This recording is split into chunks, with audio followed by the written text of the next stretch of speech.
أما بعد فأعوذ بالله من الشيطان الرجيم بسم الله الرحمن الرحيم ولا تهنوا ولا تحزنوا وأنتم الأعلون إن كنتم مؤمنين صدق الله العظيم. وقال النبي صلى الله عليه وسلم إذا تركتم الجهاد فسلط الله عليكم الذلة أو كما قال صلى الله عليه وسلم. اللہ سے ڈرنے والوں کو طاقت سے ڈرانا مشکل ہے. جب خوف خدا ہو دل میں کیسر کسرا کچھ بھی نہیں.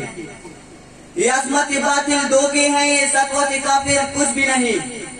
مٹی کے کھلونے ہیں سارے, یہ کفر کی لشکر کچھ بھی نہیں.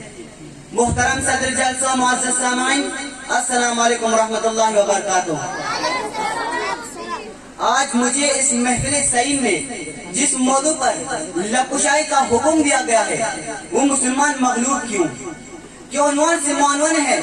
سامعین گرامی, ارشاد خداوندی ہے وَلَا تَهِنُوا, اور تم ہمت مت ہارو, یعنی کفار کی تعداد سے, مشرکین کی الغاز سے, شیاطین کے خطفشار سے, منافقوں کی آزار سے. کیا تم قرآن نہیں پڑھتے؟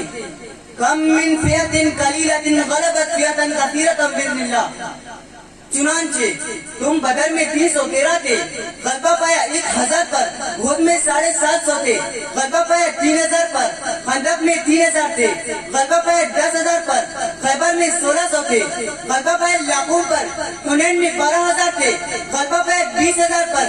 تبوک میں 30000 تھے, غلبہ پایا 20000 پر. موتا میں 3000 تھے, غلبہ پایا لاکھوں پر. یرموک میں 60 تھے, غلبہ پایا 60000 پر. وَلَا تَهِنُوا, اور تم ہمت مت ہارو. وَلَا تَحْزَنُوا, اور پریشان مت ہو. کفار کی تلواروں سے, تیروں سے, نیزوں سے, گھوڑوں سے, کلاشن کفوں سے, راکٹوں سے, میزائلوں سے, بموں سے, لڑاکا طیاروں سے, ڈرون حملوں سے. مسلمان تمہارے پاس بدر میں کون سی تلوار تھی؟ احد میں کتنے تیر تھے؟ خیبر میں کتنے گھوڑے تھے؟ حنین میں کون سی کلاشن کوف تھے؟ تبوک میں کون سی راکٹ تھے؟ جنگ موتا میں کون سی میزائل تھے؟ یرموک میں کتنے بم اور لڑاکا طیارے تھے؟ پھر بھی اے مسلمانوں, فتح و نصرت تمہیں ملتی رہی, لشکر طاغوت کو ہزیمت ہوتی رہی, نوری افچار سو بہتا رہا, ظلمات باطل مٹتا رہا, اور 4 دانگ عالم اسلام کا ڈنکا بجتا رہا. آخر اس وقت مسلمان غالب کیوں کر رہتے تھے؟ فتح و نصرت نے کیوں ملتی تھے؟ تو قرآن کہتا ہے وَأَنْتُمُ الْأَعْلَوْنَ إِن كُنتُم مُؤْمِنِينَ. ارے مسلمانوں, پوری کائنات میں تم ہی غالب رہو گے بشرط کہ تمہارے اندر ایمان ہو. بقول علامہ محمد اقبال رحمت اللہ علیہ, تقدیر امم کیا ہے کوئی کہہ نہیں سکتا, مومن کی فراست کوئی کافی ہے اشارہ. اللہ کو پامردی, مومن پر بھروسہ, ابلیس کو یورپ کی مشینوں کا سہارا. جس دن چاہے صفت سیل روا چل, یہ وادی بھی ہماری, وہ صحرا بھی ہمارا. چنانچہ اس وقت کے مسلمانوں کے دل میں نور ایمان سے منور تھے.